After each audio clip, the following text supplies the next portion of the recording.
समाधिनिर्धूतमलस्य चेतसो निवेशितस्यात्मनि यत्सुखं भवेत् न शक्यते वर्णयितुं गिरा तदा स्वयं तदन्तःकरणेन गृह्यते स्वयं तदन्तःकरणेन गृह्यते। ఓం శాంతి శాంతి శాంతి ఓం. ఈ యొక్క సత్యాత ప్రకాశం అధ్యాత్మ సత్సంగానికి వచ్చేసినటువంటి వారందరికీ నమస్తే, స్వాగతం, సుస్వాగతం. నమస్తే ఆచార్య అందరికీ. మునిశేఖర్ గారు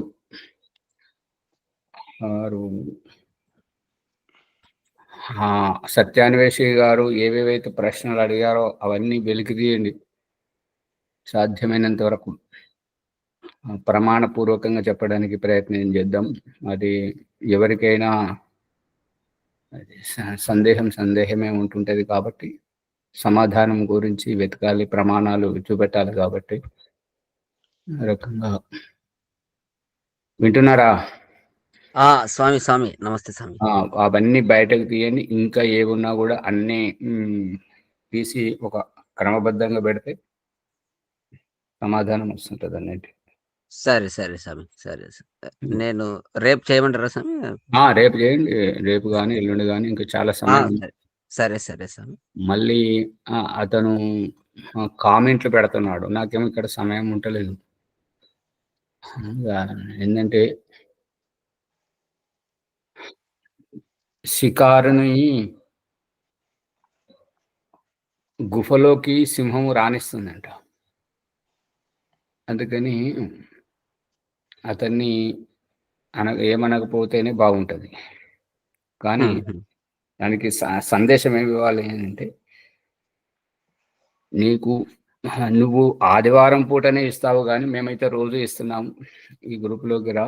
మరి నా దాంట్లోకి నీ వస్తే నీకు ఇబ్బంది, నీ దాంట్లోకి నేను వస్తే నీ పక్షపాత పూర్ణ వైఖరి ఇది వరకు చూడడం జరిగింది ఎన్నోసార్లు. కాబట్టి సామాజికంగా సార్వజనికంగా ప్రెస్ క్లబ్కు రా, లేదా ఇంకొక మధ్యవర్తిని ఎవరినైనా పెట్టు. అక్కడ తెలుస్తుంది నీవు సత్యమును ఏ రకంగా అన్వేషిస్తున్నావో, నీ సత్యము ఏ గ్రంథం ప్రకారంగా, దానికి ప్రమాణం ఏంటి, అది నీ గ్రంథము ఆధారంగా చెప్తే నీ గ్రంథాన్ని మేము కూడా చూసుకొని వస్తుంటాం. ఇక అప్పుడు నీకు ఎంత తర్కం చేయాలనుకున్నావో, ఎంత ప్రశ్నించాలనుకున్నావో దానికి మేము సిద్ధమే. ఏమీ అనట్లేదు, కామెంట్ పెట్టినంత మాత్రాన నేను పిలిచినా కూడా వస్తలేరు అని అనడం కాదు. నువ్వు సత్యం అన్వేషణ ఏ ఉద్దేశంతో చేస్తున్నావు, ఏ గ్రంథం ప్రకారం చేస్తున్నావు, నీ అభిప్రాయం సరైనదనేటువంటిది ఎలా, నువ్వు నాస్తికుడివా ఆస్తికుడివా? అందుకని నీవు నీ గ్రంథము, మీ గురువు గురించి చెప్పండి. మీరు ఎక్కడ చదువుకున్నారు, మీకు యోగ్యత ఉన్నదా లేదా?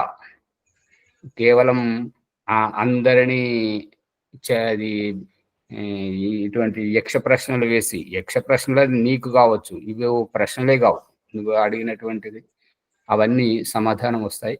కాబట్టి నేను చెప్పిన స్వామి అతనికి ఆ రోజు ఆ యొక్క లైవ్ డిబేట్ లో చెప్పిన, మీరు ఎందుకు ఇట్లా కనబరాకుండా ఇక్కడ 3 గంటలకే రావాలంటున్నారు, ప్రతిరోజు కూడా గురువు గారు నీకు 6 గంటలకు ఉంది కదా లైవ్ డిబేట్, అక్కడే వచ్చి నువ్వు ఏది అడగాలని అడుగు అని చెప్పిన. అంతే, వారికి భారీ కాదు, ఎవరికైనా సరే మీరు లైవ్ లో రాండి. లేదు మీరు అంత పొద్దున లేవలేకపోతే కామెంట్ల రూపంలో పెట్టండి, మీ సందేహం ఏంటో దానికి సమాధానం ఇవ్వడం జరుగుతుంది. అతని ఉద్దేశం ఒకటే స్వామి, అందరినీ ఏదైతే సత్యం ఉందో వాళ్ళందరినీ తప్పని చూపించడమే అతని ఉద్దేశం, అంతే. ఇప్పుడు మన ప్రకరణంలోకి వెళితే సత్యాత ప్రకాశం ప్రథమ సముల్లాసం దాంట్లో సగుణ నిర్గుణం గురించి తెలుసుకోవడం జరిగింది. ఇప్పుడు పృథివీ గంధము వంటి వంటి పదార్థములతో సత్యార ప్రకాశం 17వ పుట కింద చూడండి. పృథివీ గంధాది గుణములతో కూడి సగుణము తనలో ఇష్టము వంటి గుణములు లేనందున నిర్గుణము అయినట్లు జగత్తునకు ఈ జీవునకు సంబంధించిన గుణములు లేనందున ఈశ్వరుడు నిర్గుణుడు సర్వజ్ఞము వంటి గుణ సహితుడగుట చేత సగుణుడు అని పిలువబడును. అనగా ఈ విశ్వమందు సగుణత నిర్గుణత అను ఈ రెండు ధర్మములు లేని పదార్థము ఒకటియూ లేదు. చేతన గుణములు లేనందున జడము నిర్గుణమై తన గుణములతో కూడి సగుణమగునట్లు జడ గుణములు తనలో లేనందున జీవుడు నిర్గుణుడై తన ఇష్టము వంటి గుణములతో కూడి సగుణుడగుచున్నాడు. ఇట్లే పరమేశ్వర విషయమునను ఎరుగవలయును, తెలుసుకోవలను. దీంట్లో స్పష్టంగానే ఉన్నది కాబట్టి ముందుకు పోదాం.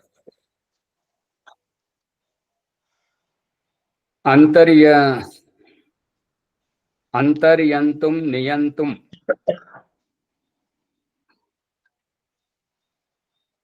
శ్యామలయ్య గారు మైక్ బంద్ చేయండి. అంతర్యంతుం నియంతుం శీలం యస్య సో అయం అంతర్యామి.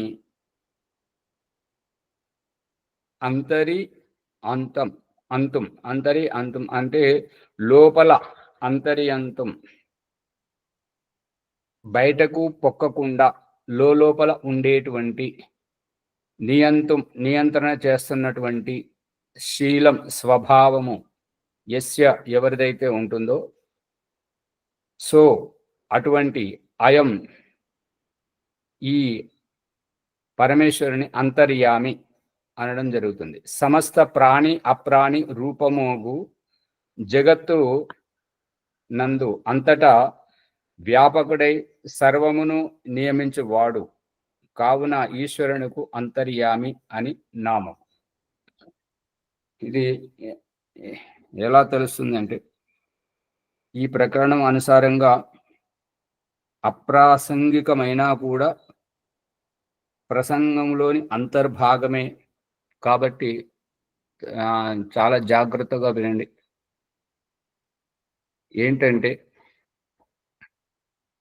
ఈశ్వర సాక్షాత్కారం అనేటువంటిది ఒక పుస్తకంలో, ఒక వ్యక్తి అభిప్రాయంలో మరియు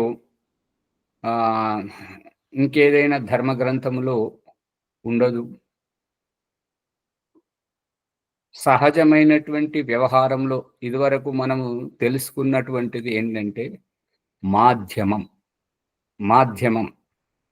మన జీవితాన్ని సవరించాలి అని అనుకున్నప్పుడు మనము గుర్తించేటువంటి విధంగా మనదొక జీవితం, మనదొక శరీరం కాబట్టి సశరీరి అయినటువంటి దూతను పంపించి పూజల సాకుతోటి పురోహితుడిని ధర్మగురువులను పంపించి నన్ను మెప్పించి తన చింతకు రప్పించుకోవడం గురించి తెలుసుకున్నాం. ఈరోజు అంతకంటే ఇంకొక అడుగు ముందుగా ఉంటుంటది. తాను స్వయమే మన వద్దకు వస్తున్నాడు. మనమేమో వెతుకుతున్నాం. గుడిలో, చర్చిలో, మస్జిద్లో, గురుద్వారాలో ఇటువంటి ఒక స్థాన విశేషాన్ని ఏర్పరచుకొని అక్కడ వెతకడానికి పోతున్నాం. కానీ అతడు మనం ఎక్కడ ఉంటే అక్కడికి మన దగ్గరికి వచ్చి మన సంశయాలను నెరవేర్చి మనల్ని ముందుకు సాగనంపి తాను తప్పుకుంటున్నాడు. ప్రతి వ్యక్తి ఎక్కడైతే తన జీవితంలో ముందుకు ఏగలేకపోతున్నాడో, ఇంకొకరి అవసరం, సందేహం వచ్చినప్పుడు, అర్థం కానప్పుడు అడగబడేటువంటి గురువు పలకరించడానికి వచ్చినటువంటి వ్యక్తి, పిల్లవాడి ఏడుపు, పిల్లవాడి నవ్వు, మరియు అనారోగ్యం,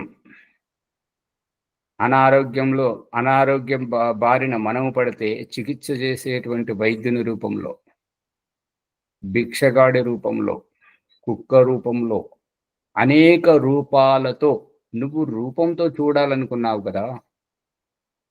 ఈ రూపాలతో నేనొచ్చి నీ సందేహాలను నివృత్తి చేసి నువ్వు ఆగిపోకుండా, నువ్వు నిలబడకుండా నీ దారిన నువ్వు వెళ్ళేటట్టుగా నిన్ను సాగనంపుతున్నాను చూడు. ఈశ్వరుడు ఒక సర్వసాధారణం. ఈశ్వరుడు మనకు తెలియకుండానే మనకు అన్ని రకాలుగా ఆలన పాలన, ఒక కన్న తల్లిదండ్రులు ఎంత తన బిడ్డను ప్రేమగా చూసుకుంటారో అంతకంటే ఎక్కువగా తల్లిదండ్రులైతే అప్పుడే పుట్టినటువంటి పసిగుడ్డు ఏడ్చితే గాని, అతడు ఇటు అటు మసిలితే గాని తల్లి గుర్తించలేదు ఆకలేస్తుందని. కానీ భగవంతుడు మనము ఎక్కడ మన జీవన గమ్యంలో ఆగిపోతున్నామో అక్కడ దారింట పోతున్నప్పుడు మరొక దారి వస్తే ఈ దారిన పోవాలా, ఆ దారిన పోవాలా, ఇదెటు పోతుంది, అదెటు పోతుంది, తెలియకుండా పోతే ఎంతో దూరం వెళ్ళి మళ్ళీ వెనక్కి రావాల్సి వస్తుంటది. కాబట్టి అక్కడ అందుబాటులో ఎవరైనా ఉన్నారేమో వారి కోసం వెతకడం, వారిని అడగడం, ఆ చెప్పేటువంటి వ్యక్తి రూపంలో మన గమ్యం ముందుకు వెళ్ళాలి. కాబట్టి మనము భక్తిభావంతో ఉన్నప్పుడు ఒక భిక్షగాడి రూపంలో, ఒక జంతువు రూపంలో, ఏదో రూపంలో మన దగ్గరికి వచ్చి మన హృదయంలో ఉండేటువంటి హృదయ చక్రం, సహృదయత భావం అనేటువంటి దానిని భిక్షగాడికి లేదు పో, మళ్ళీ రాపో అనేటువంటి నిష్ఠురత ఇచ్చేటువంటిది. అక్కడ ఈ రోగము, ఈ యొక్క భిక్షుకులు మరియు ఈ పశువులు, ఈ యొక్క వచ్చేటువంటి వాళ్ళ ద్వారా మన దగ్గర పేరుకుపోయినటువంటి, సమకూరినటువంటి ద్రవ్యమనే అహంకారం, ద్రవ్యమనే అహంకారాన్ని ఒలిస్తే ఒక చిన్న సందర్భం మనోరంజకం ఏంటంటే,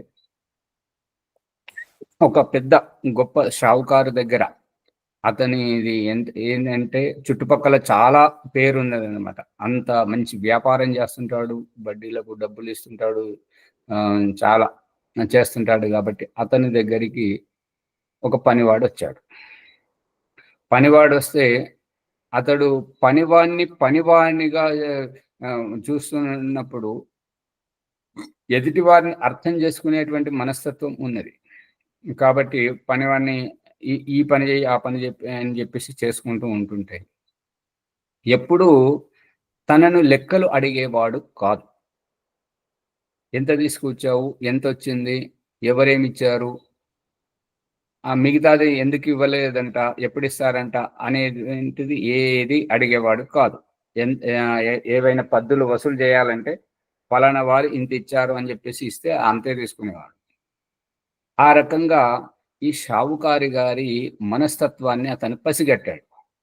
పసిగట్టిన తర్వాత కొంచెం కొంచెం ఒక్కొక్క పైసా వెనకేసుకోవడం మొదలుపెట్టాడు. ఈ పనివాడు నెలసరి జీతం తీసుకుంటున్నాడు, అన్ని చేస్తున్నా కూడా కొంచెం కొంచెం దొంగతనం చేయడం, డబ్బులు మిగిలించుకోవడం ప్రయత్నం చేస్తున్నాడు. ఇది ఈ షావుకారు తన సేవకుల్ని అడగట్లేదు ఎవరు ఎంత ఇచ్చారు అనేటువంటిది, కానీ వాళ్ళు ఎంత ఇచ్చారో అంత రాసుకుంటున్నాడు.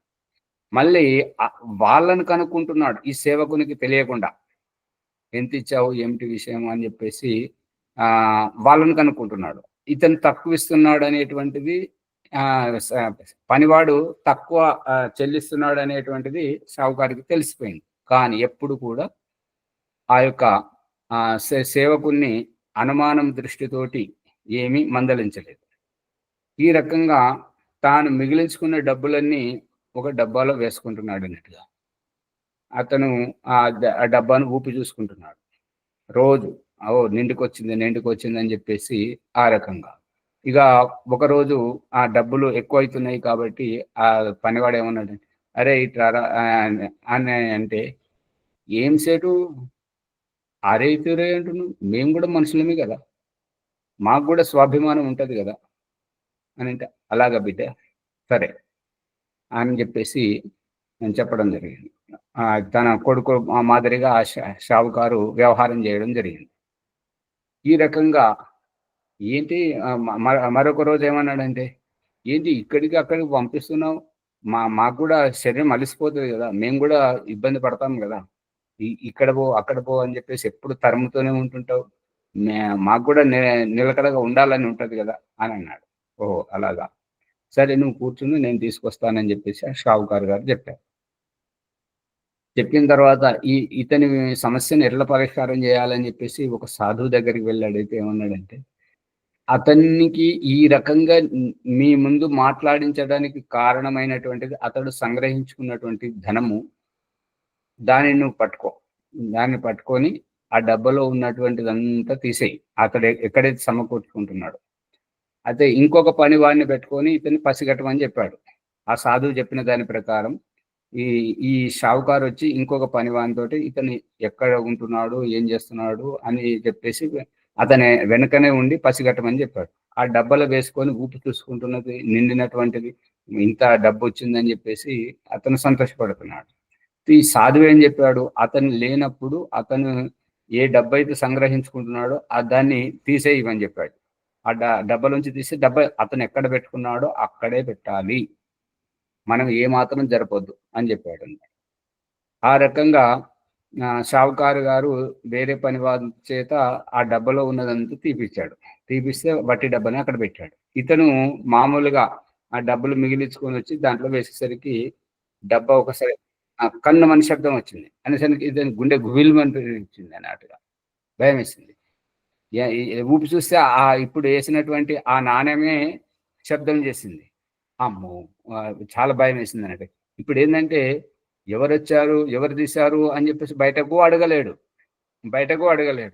లోపట ఇంత డబ్బా నిండా డబ్బులు ఇప్పుడేందంటే అప్పుడు ఈ 15 కిలోల నూనె డబ్బాలు ఉంటుంటాయి గదా! అటువంటి డబ్బాలలో వేసుకునేవాడన్నమాట.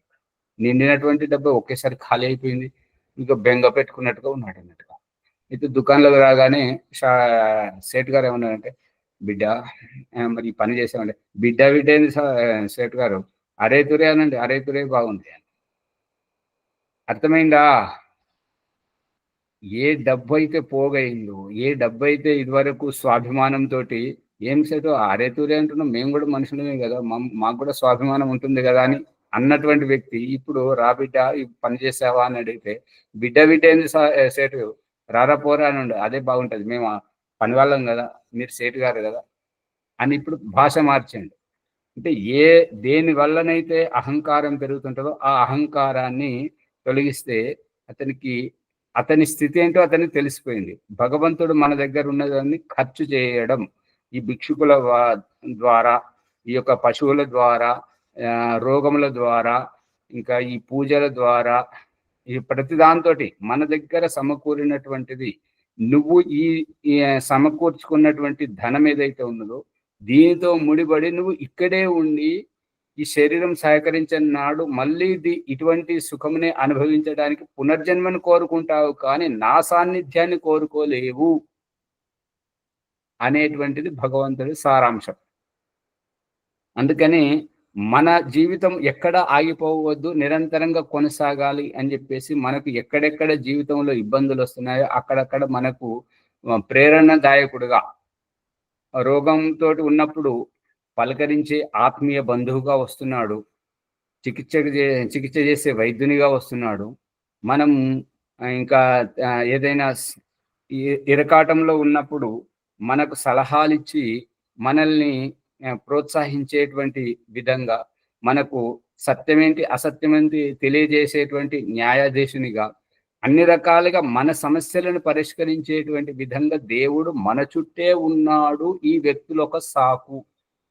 ఇప్పుడు ఇదివరకైతే దూత అనేటువంటి వ్యక్తి ఏ రకమైతే సాకుతోటి వచ్చాడో, పూజ సాకుతోటి వచ్చాడో, పూజ సాకుతోటి ఆ దూతను పంపించి మనల్ని మెప్పించి తన చింతకు రప్పించుకోవడం ఏ రకమైతే మనం తెలుసుకున్నామో, ఇప్పుడు ప్రతి వ్యక్తి రూపంలో ఈ తల్లిని అంటున్నాం కదా, తల్లిలో భగవంతుని చూసుకొని త్వమేవ మాతా చ పితా త్వమేవ త్వమేవ దైవం మమ దేవ అని చెప్పేసి తల్లివైనా నీవే, తండ్రివైనా నీవే, దేవుడివైనా నీవే అంతా అని చెప్పేసి చూసుకుంటున్నాం కదా. ఇది ప్రతి వ్యక్తిలో మన జీవితం కుంటుపడకూడదు, మనము మరుగున పడకూడదు కాబట్టి ప్రేరేపించడానికి ఈ యొక్క ఆత్మీయులు, స్నేహితులు, బంధువులు, శత్రువులు, మిత్రులు ఈ రకంగా మనల్ని ప్రతి క్షణం పలకరిస్తూనే ఉన్నారు. ప్రతి ఒక్కరూ ఎవరెవరైతే మనకు సహకరిస్తున్నారో వారిలో పరమాత్మ స్వరూపాన్ని మనం ఎందుకు చూడలేకపోతున్నాం? ప్రభాకర్ గారు పట్టుకుంటున్నారా? శేఖర్ గారు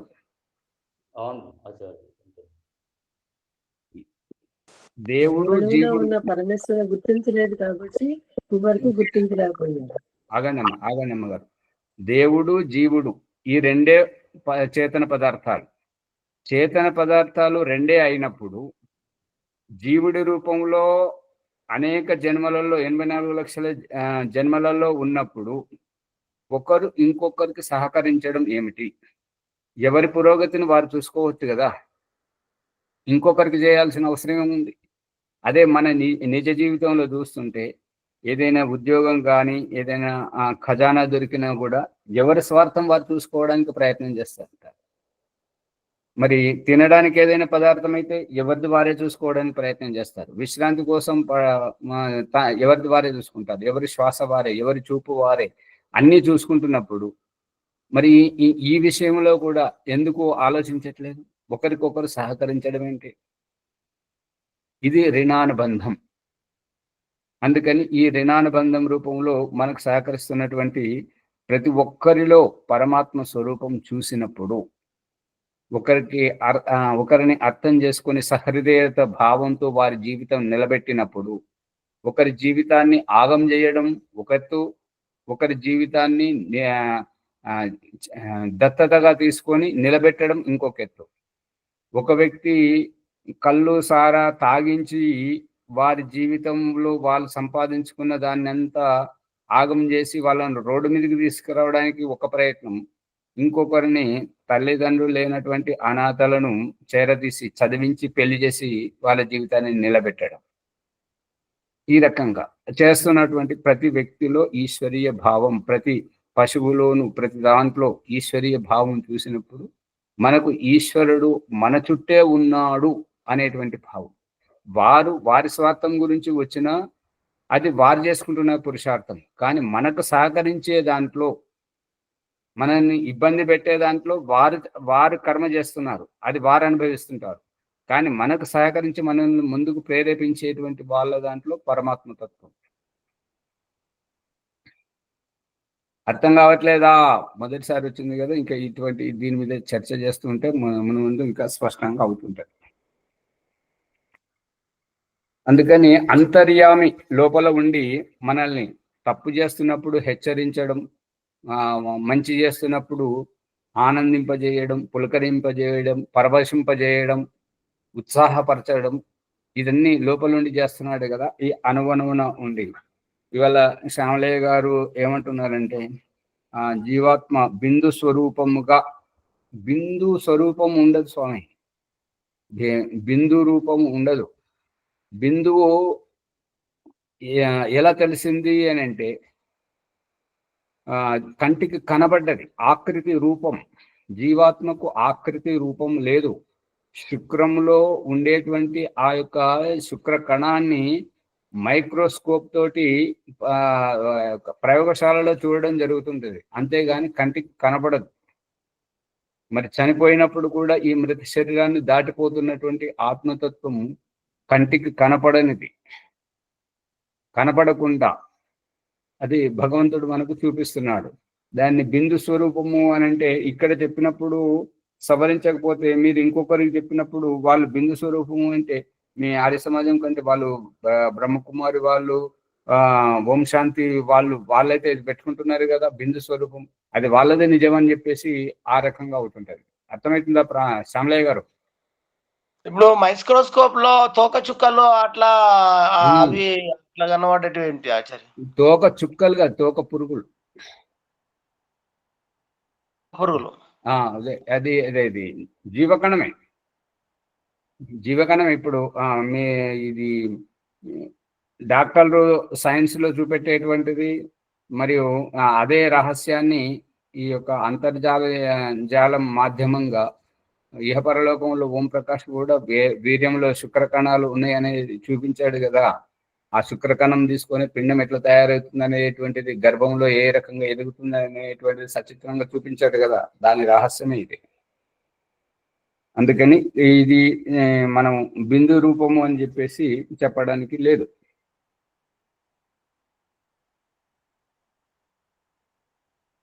ఇది లోపల ఉండి నియంత్రించడం.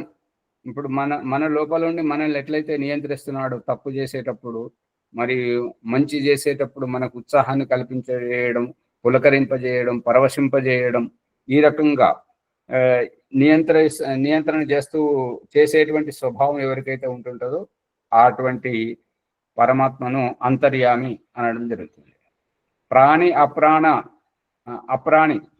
అప్రాణి రూపమగు జగత్ నందు అంతటా వ్యాపకుడై, ఇది నాలో ఉన్న దేవుడు, నీలో ఉన్న దేవుడు, అందరిలో ఉన్న దేవుడు, ఎవరికి వారిని హెచ్చరిస్తున్నటువంటి వైవిధ్యాన్ని ఇక్కడ దయానంద సరస్వతి చెప్తున్నాడు అనమాట. ప్రాణి అప్రాణి మనము చేతనులలోనైతే మనం గుర్తించగలం. అప్రాణిలో ఎలా గుర్తించాలి అని అంటే ఒక్కొక్కసారి విచిత్రంగా ఏంటంటే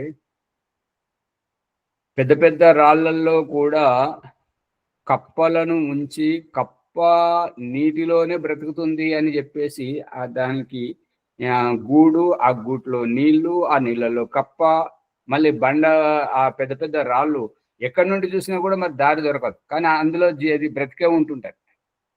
ఇది గమనించారా?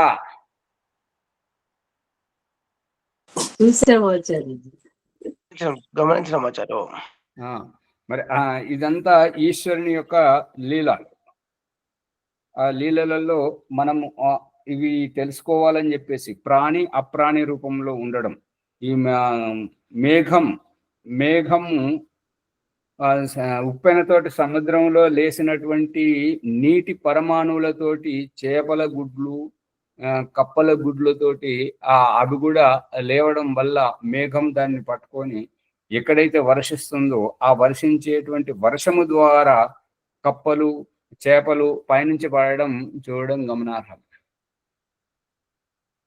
శేఖర్ గారు పట్టుకుంటున్నారా?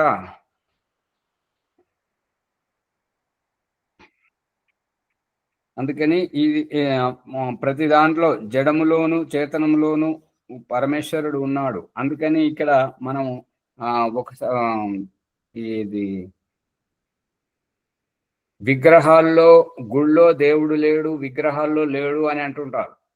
విగ్రహాల్లోనూ ఉన్నాడు, గుళ్ళోనూ ఉన్నాడు, మసీదులోనూ ఉన్నాడు, చర్చిలోనూ ఉన్నాడు, ప్రతి అణువణులో ఉన్నాడు, నీలో ఉన్నాడు, నాలో ఉన్నాడు, అంతటా ఉన్నాడు. అతడు ఎక్కడ లేడు. ప్రభాకర్ గారు, దేవుడు ఎక్కడున్నాడు అంటే ఎక్కడ లేడు, అంతటా విద్యమానమై ఉన్నాడు అని. అంతటా ఉన్నాడు. కావున ఈశ్వరునకు అంతర్యామి అని నామం. యో ధర్మే రాజతే సా ధర్మరాజ. ఎవరైతే ధర్మంలో, ధర్మే సప్తమ వ్యక్తి ఏకవచనం, ఎవరైతే ధర్మే రాజతే, ఎవరైతే ధర్మములో విద్యమానమై ఉన్నాడో, స ధర్మరాజ అంటే ధర్మానుసారంగా నడుచుకోవడం. ఈ యొక్క కళ్ళు సారా వ్యాపారం, మాంసం యొక్క వ్యాపారం, ఇది కొందరి జీవితాలను ఆగం చేస్తున్నది కాబట్టి అది ఆధ్యాత్మికంలో మహావిఘ్నం.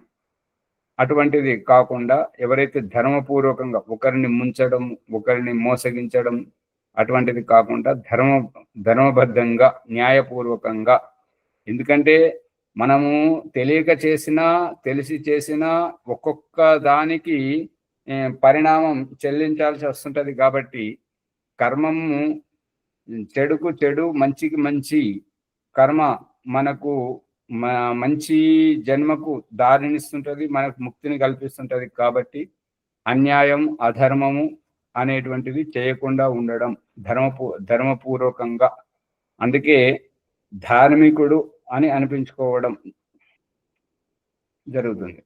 ధర్మమునందే ప్రకాశమానుడై అధర్మరహితుడై ధర్మమునే ప్రకాశింపజేయును. ఎవరైతే అధర్మం, నిన్న ఒక వ్యక్తి ఏమంటున్నాడంటే, ఆ పని ఎందుకు చేస్తున్నాడంటే డబ్బులు వస్తున్నాయి కదండి, డబ్బులు వస్తున్నాయి అనేది ఒక్కటే చూస్తున్నారు, కానీ దానివల్ల ఎదుటి వారికి ఎంత బాధ కలుగుతుంది అనేటువంటిది మన నిజ స్వరూపం తెలిస్తే మళ్ళీ ఇంకొకసారి మన మీద నమ్మకం ఉంచరు. అది గుర్తుపెట్టుకోవాలి. అందుకని అధర్మపూర్వకంగా మనం ఏది సంపాదించినా అది మన దగ్గర ఉండదు. అది ఎలా వెళ్ళిపోతుందంటే భార్య ద్వారా కావచ్చు, భర్త ద్వారా కావచ్చు, పిల్లల ద్వారా కావచ్చు, అనారోగ్యం ద్వారా కావచ్చు, కోర్టు చిక్కులు కావచ్చు, లేదంటే ఏ రకంగా అయినా సరే అది మళ్ళీ పిల్లల యొక్క తాగుబోతు స్వభావంతో మొత్తం ఊడ్చుకుపోతుంది. అందుకని న్యాయబద్ధంగా, ధర్మబద్ధంగా మనము సంపాదించుకున్నదే అది మనల్ని పైకి లేపుకొస్తుంటది, మనకు మంచి ప్రేరణ కలిగిస్తుంటుంది. మరియు అదే మనకు పరజన్మలో అంటే పునర్జన్మలోను మరియు ముక్తిలోను మనకు సహకరిస్తుంటది. ఈ అధర్మంతో వచ్చినటువంటిది, ఇతరులను ఇబ్బంది పెట్టుకుంటూ వచ్చినటువంటి ద్రవ్యం అది మనల్ని చాలా ఇబ్బంది పెడుతుంటది, లేని సమస్యలు తీసుకొస్తుంటది. అది గమనించండి. యమ ఉపరమే, ఇది యము అని ఉన్నది, యము కాదు యమ, అకారాంతమే, ఉకారాంతం కాదు, సరి చేసుకోండి. యమ ఉపరమే, ఈ ధాతువు వలన యమ శబ్దము సిద్ధమవుతున్నది.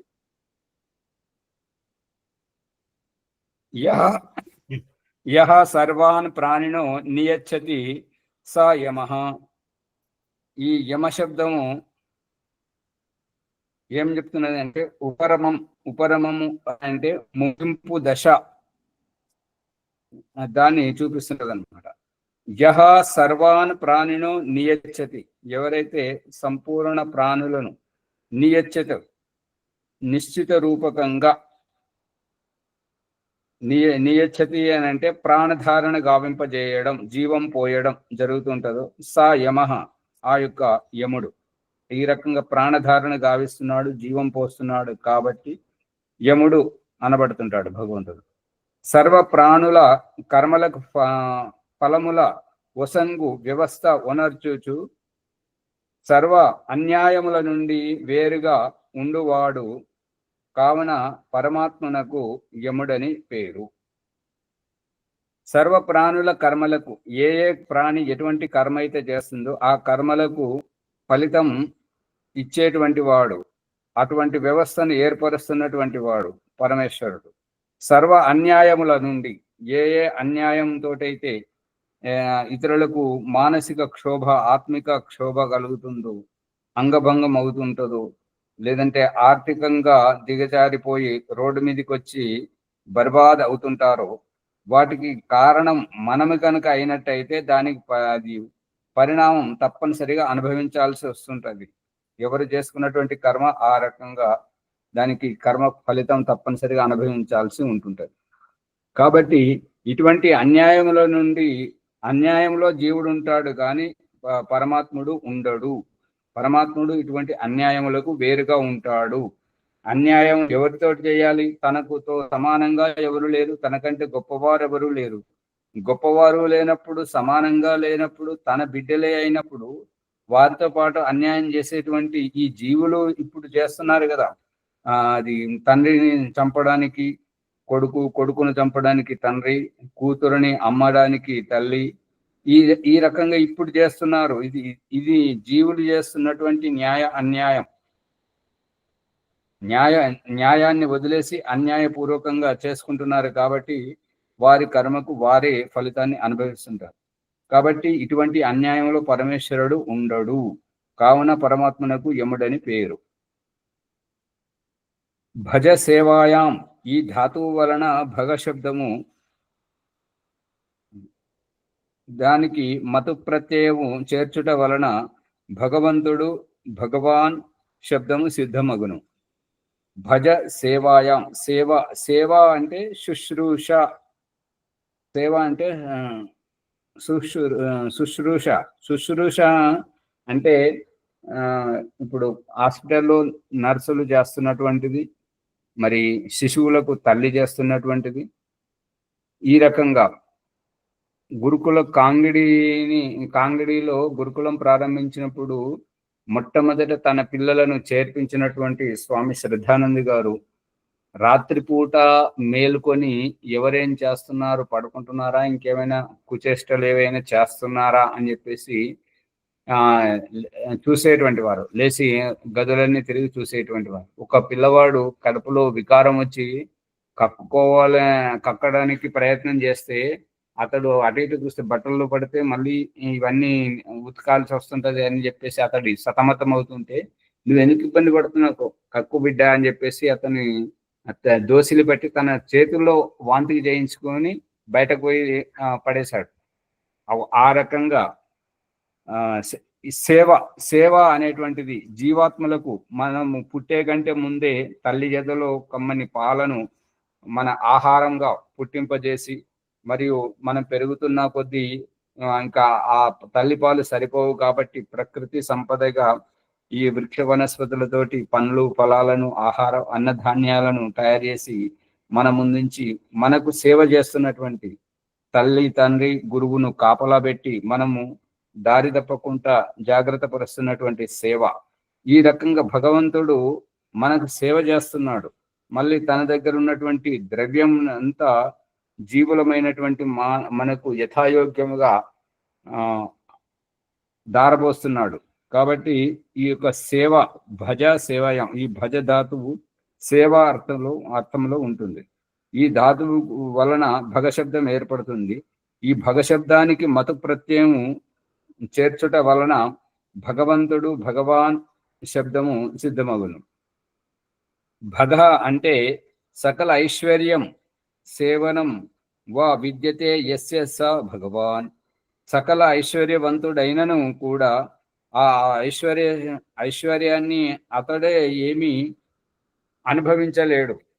కాబట్టి ఆ సంతానానికి మరియు భార్యకు, భర్తకు వాళ్ళు ఉన్నటువంటి సిరి సంపదలన్నీ వాళ్ళు భోగభాగ్యాలుగా వాళ్ళు ఎట్లయితే అనుభవిస్తుంటారో వారిని భగ అంటుంటారు. ఆ రకంగా ఐశ్వర్యము ఉన్నటువంటి భగవంతుడు ఎలుకకు ఎలుక స్థానంలో, పిల్లికి పిల్లి స్థానంలో, పాముకు పాము స్థానంలో, మనిషినికి మనిషిని స్థానంలో, పండితునికి పండితుని స్థానంలో, రాజుకు రాజు స్థానంలో, దొంగకు దొంగ స్థానంలో, ఈగకు ఈగ స్థానంలో యథాయోగ్యంగా అన్ని ఏర్పాట్లు చేస్తున్నాడు. అంటే దొంగకు దొంగతనం నేర్పిస్తున్నది కూడా ఆ భగవంతుడైనా అంటే అది కాదు. దొంగకు ఏంటంటే ఈ యొక్క ఎలుక కదా వెతికి తన ఆహారాన్ని తెచ్చుకుంటుంటుందో ఆ విధంగా దొంగ తన పూర్వజన్మ కర్మఫల అనుసారంగా ఇతరుల దగ్గరికి వెళ్ళి వెతికి తెచ్చుకుంటున్నాడు. ఇక అది అక్కడ స్వామి ఆజ్ఞ లేకుండా తెచ్చుకుంటున్నాడు కాబట్టి పట్టుబడుతున్నారు, దండిస్తున్నారు. ఆ ఎలుక మనం లేనప్పుడు మన ఆహార ధాన్యాలను తినేస్తూ ఉంది, దూషితం చేస్తుంది. కాబట్టి మనం చూసిన రోజు దాన్ని ఎట్లయితే దండిస్తుంటామో ఈ దొంగతనం చేసేటువంటి వారిని కూడా పట్టుబడ్డ రోజు శిక్ష అనేటువంటిది తప్పనిసరిగా ఉంటుంటుంది. ఈ రకంగా సేవనం, సకల ఐశ్వర్యం సేవనం వా విద్యతే. ఎక్కడైతే సకల ఐశ్వర్యము, ఎవరైతే మంచి పెద్ద పెద్ద బంగ్లాలు కట్టుకోవడం, అద్దాల మేడలు కట్టుకోవడం, మంచి సుఖ సంతోషాలతో ఉండడం, ఇది సేవించడం. ఇంకా విద్యతే యస్య స భగవాన్. ఇప్పుడు ఎవరైతే లేని ద్రవ్యాన్ని పొంది సుఖ సంతోషాలను పొందుతున్నటువంటిది జీవుడు. అదే భగవంతుడైతే అతనికి ఏ వస్తువు అక్కర్లేదు, అతడికి ఏ మేడలు అక్కర్లేదు, అతడికి ఏ ఏసీలు మరియు అవి రెక్కల ఫ్యాన్లు ఏవి అక్కర్లేదు. అతడు ఎప్పటికీ నిత్య సంతోషి కాబట్టి అతనిలో ఏ లోటు లేదు. అటువంటి పరమేశ్వరుడు ఈ పుట్టినటువంటి జీవులు అనేక ఆశలు కోరికలతోటి పుడుతున్నారు కాబట్టి వారి వారి కర్మానుసారంగా యథాయోగ్యంగా ఎక్కడి వారికి అక్కడే యథాయోగ్యమగు వ్యవస్థ చేస్తున్నాడు. సమగ్రమగు ఐశ్వర్యంతో కూడి సేవింపయోగుడు. ఆ ఐశ్వర్యం అంతా ఆ పరమాత్మ దగ్గర ఉంది కాబట్టి ఈ రహస్యాన్ని మనం పసిగట్టాలని చెప్పేసి సంతానాన్ని మన కడుపున పుట్టించి మన దగ్గర ద్రవ్యం ఉన్నది కాబట్టి వారసత్వంగా మన తల్లిదండ్రుల యొక్క సంపదను అనుభవింపజేయడం, చివరికి తల్లిదండ్రులు చేతగాని నాడు పిల్లలకు పంచిపెట్టి విశ్రాంతి తీసుకునేటట్టుగా భగవంతుడు చేసేటువంటిది, భగవంతుడు బ్రహ్మాండంలో చేసేటువంటిది పిండంలో ఈ తల్లిదండ్రుల మాధ్యమంగా భగవంతుడు చూపిస్తున్నాడు. ఇది భౌతిక సంపద గురించి ఏమో తల్లిదండ్రులను, ఇక ఆధ్యాత్మిక జ్ఞాన సంపద గురించి గురువు గారి దగ్గరికి శిష్యుని రూపంలో పంపించి శిష్యునికి జ్ఞానోదయం గురువు చేత కల్పింపజేయడం, మరి అతన్ని యోగ్యుని చేసి సమాజంలోకి తీసుకొచ్చి ఒక బాధ్యతగా ఒక కర్తవ్యాన్ని బాధ్యత నిర్వర్తింపజేయడం చేస్తున్నటువంటి ఈ యొక్క ఈశ్వరుని యొక్క వ్యవస్థ. దీంట్లో గురువు, అధ్యాపకుడు తన గురువు దగ్గరికి వెళ్ళి వచ్చిన వ్యక్తి, న్యాయాధీశుడు గురువు దగ్గరికి వెళ్ళి వచ్చిన వ్యక్తి, పోలీసు కానీ ఇంకా సైంటిస్ట్ కానీ డాక్టర్ కానీ ఎవరైనా కూడా గురువు దగ్గర విద్య నేర్చుకున్న తర్వాతనే ఆయా యోగ్యతలను బట్టి సమాజంలోకి వచ్చి ఆయా వారు తమ తమ బాధ్యతలను నిర్వర్తిస్తున్నారు. అంతేనా ఇంకేమైనా ఉందా? తల్లి కడుపుల నుంచి పుట్టుకొని వచ్చి నేను జడ్జినని కూర్చున్నాడా, నేను కోటీశ్వరుని కూర్చున్నాడా? గురువు దగ్గర విద్య నేర్చుకున్న తర్వాతే ఎవరి స్థానంలో వాళ్ళు. అది అందుకని ఈ యొక్క వ్యవస్థ తల్లి తండ్రి గురువులను పురమాయించి ఈ విధంగా మనల్ని సంస్కరిస్తున్నటువంటి పరమాత్మ తత్వాన్ని దయానంద సరస్వతి మనకు చూపిస్తున్నాడు. కాబట్టి పరమేశ్వరునికి భగవంతుడు, భగవాన్ అనేటువంటి పేరు. మన డూ ఎందుకు అంటే మన తెలుగు భాషా వ్యాకరణం ప్రకారం డూము ఊలు ప్రథమ భక్తి. మరి భగవాన్ అనేటువంటిది వాళ్ళు హిందీ భాషలో చివరి పదం యొక్క చివరి అకారాంతాన్ని హలంతంగా వెలుపుతుంటారు కాబట్టి భగవాన్ అని వాళ్ళు అంటుంటారు. మనకు డూము ఊలు ప్రథమ వ్యక్తి ఉంది కాబట్టి మనం భగవంతుడు అని అంటున్నాం. రెండు ఒకటే. సమయం అయిపోతుంది కాబట్టి సమయాన్ని నా వాణిని ఇక్కడే విరమింపజేస్తున్నాను. మీకు ఏమైనా సందేహాలు ఉంటే కామెంట్ల రూపంలో పెట్టండి, లేదంటే అడగండి. ఓం ఆచార్య గారికి ధన్యవాదాలు.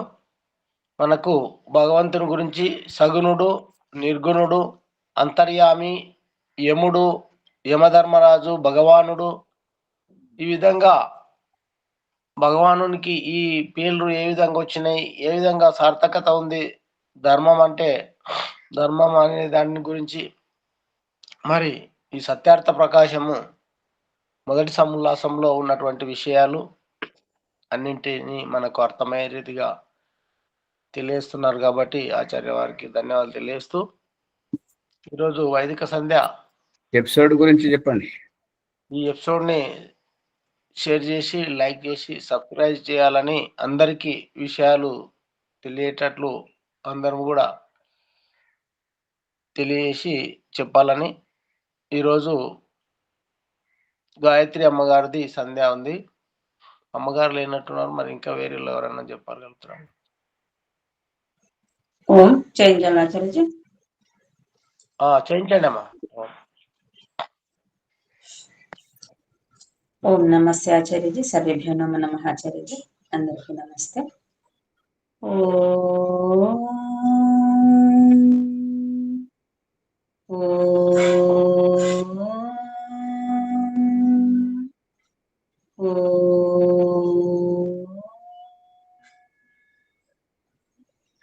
సామూహిక బ్రహ్మ సంధ్యాయజ్ఞము. ఓం అమృతోపస్తరణమసి స్వాహా. ఓం అమృత అపిధానమసి స్వాహా. ఓం సత్యం యశః శ్రీర్మయి శ్రీః శ్రయతాం స్వాహా. ఓం షణ్ణో దేవీరభిష్టయా आपो भवन्तु पीतये शन्योरभिस्रवन्तु नः. ॐ वाक् वाक् ॐ प्राणः प्राणः ॐ चक्षुः चक्षुः ॐ श्रोत्रं श्रोत्रम् ॐ नाभिः ॐ हृदयम् ॐ कण्ठः ॐ शिरः ॐ बाहुभ्यां यशोबलम् ॐ करतलकरपृष्ठे ॐ भूः पुनातु शिरसि ॐ भुवः पुनातु नेत्रयोः ॐ स्वः पुनातु कण्ठे ॐ महः पुनातु हृदये ॐ जनः पुनातु नाभ्याम् ॐ तपः पुनातु पादयोः ॐ सत्यं पुनातु पुनः शिरसि ॐ कं ब्रह्म पुनातु सर्वत्र ॐ भूः ॐ भुवः ॐ स्वः ॐ महः ॐ जनः ॐ तपः ॐ सत्यम् ॐ मृतं च सत्यं चाभिधातपसोऽध्यजायत ततो रात्र्या जायत ततः समुद्रो अर्णवः ॐ समुद्रादर्णवादधि संवत्सरो अजायत अहोरात्राणि विदधदिश्वस्य मिषतो वशे ॐ सूर्याचन्द्रमसौ दाता यथा पूर्वमकल्पयत् दिवं च पृथिवीं च अन्तरिक्षमतो स्वः ॐ षण्णो देवीरभिष्टया आपो भवन्तु पीतये शन्योरभिस्रवन्तु नः ॐ प्राची दिगग्निरधिपतिरसितो रक्षिता दित्या इषवः तेभ्यो नमो अधिपतिभ्यो नमो रक्षितृभ्यो नमः इषुभ्यो नम एभ्यो अस्तु योऽस्मान् वेष्टियं वयं दिष्मस्तं वोचं वेदद्मः दक्षिणादिगेन्द्रोऽधिपति स्थिरच्चिराजिरक्षिता पितर इषवः तेभ्यो नमो अधिपतिभ्यो नमो रक्षितृभ्यो नमः इषुभ्यो नम एभ्यो अस्तु योऽस्मान् वेष्टियं वयं दिष्मस्तं वोचं वेदद्मः प्रतीचि दिग्वर्णोऽधिपतिः वृदाकुरक्षितान् मिषवः तेभ्यो नमो अधिपतिभ्यो नमो रक्षितृभ्यो नमः इषुभ्यो नम एभ्यो अस्तु योऽस्मान् वेष्टियं वयं दिष्मस्तं वोचं वेदद्मः उदीचि दिक्सोमोऽधिपतिः स्वजो रक्षिता शनिरिषवः तेभ्यो नमो अधिपतिभ्यो नमो रक्षितृभ्यो नमः इषुभ्यो नम एभ्यो अस्तु योऽस्मान् वेष्टियं वयं दिष्मस्तं वोचं वेदद्मः ध्रुवादिग्विष्णुरधिपतिः कल्माषग्रीवो रक्षित वीरुद इषवः तेभ्यो नमो अधिपतिभ्यो नमो रक्षितृभ्यो नमः इषुभ्यो नम एभ्यो अस्तु योऽस्मान् वेष्टियं वयं दिष्मस्तं वोचं वेदद्मः ऊर्ध्वादिग्बृहस्पतिरधिपतिः श्वित्रो रक्षिता वर्षमिषवः तेभ्यो नमो अधिपतिभ्यो नमो रक्षितृभ्यो नमः इषुभ्यो नम एभ्यो अस्तु योऽस्मान् वेष्टियं वयं दिष्मस्तं वोचं वेदद्मः ॐ जातवेदसे सुनवामा सोममरातीयतोनि दहाति वेदः स नः परिषदति दुर्गाणि विश्वा नावेव सिन्धुं दुरितात्यग्निः चित्रं देवानामुदगादनेकं चक्ष्मुर्मित्रस्य वर्णास्याग्नेः आप्राध्या वा पृथिवी अन्तरिक्षं सूर्य आत्मा जगतस्तुषच्छा उदुत्यं जातवेदसं देवं वहन्ति केतवः दृश्ये विश्वाय सूर्यम् उद्वयं तमसस्परिस्वः पश्यन्त उत्तरं देवं देवात्रा सूर्यमगन्मज्योतिरुत्तमम् तच्चक्षुर्देवहितं पुरस्ताचुक्रमुच्चरतो पश्येम शरदः शतं जीवेम शरदः शतं शृणुयाम शरदः शतं प्रब्रवाम शरदः शतम् अदीनस्याम शरदः शतं भूयश्च शरदः शतात् ॐ षण्णो देवीर्भिष्टया आपो भवन्तु पीतये षण्यो रविस्रवन्तु नः ॐ भूर्भुवः स्वः तत्सवितुर्वरेण्यं भर्गो देवस्य धीमहि धियो यो नः प्रचोदयात् हे रक्षक सच्चिदानंद स्वरूप జగతుత్పాదక దేవ నీ దివ్య విజ్ఞాన స్వరూపం మేము నిత్యం ఉపాసింతుము మాకు సద్బుద్ధులు నిచ్చి సత్కర్మములు ఆచరించినట్లు అనుగ్రహింపము స్వామి హే పరమేశ్వర దయానిదే మీ కృప వల్ల జప ఉపాసనాది కర్మములను చేస్తున్న మేము ధర్మ అర్థ కామ మరియు మోక్షముల సిద్ధిని సత్వరంగా ప్రాప్తించుకొందుముగాక ఓం నమః శంభవాయ చ మయోభవాయ చ నమః శంకరాయ చ మయస్కరాయ చ నమః శివాయ చ శివతరాయ చ ఓం షణ్ణో దేవీర్భిష్టయా आपो भवन्तु पीतये शण्यो रविस्रवन्तु नः ॐ शान्ति शान्ति शान्तिः इति वैदिक ब्रह्मसंध्यायजमाचार्यजी ओम नमः सचार्य सविभ्यो नमो नमः आचार्यजी अथ शांति पाठम ओम देव शांतिरंतरिक्षगम शांति पृथिवी शांतिरापदय शांति वनस्पतये शांति विश्वे देवा शांतिर्ब्रह्म शांति सर्वगम शांति शांतिरेवा शांति सामा शांतिरेधि ओम शांति शांति शांति। आचार्य जी नमस्ते, सर्वेभ्यो नमो नमः, अंदरिकी नमस्कार। ओम नमस्ते आचार्य सर्वेभ्यो नमः। ओम नमस्ते आचार्य सर्वेभ्यो नमो नमः। नमस्ते।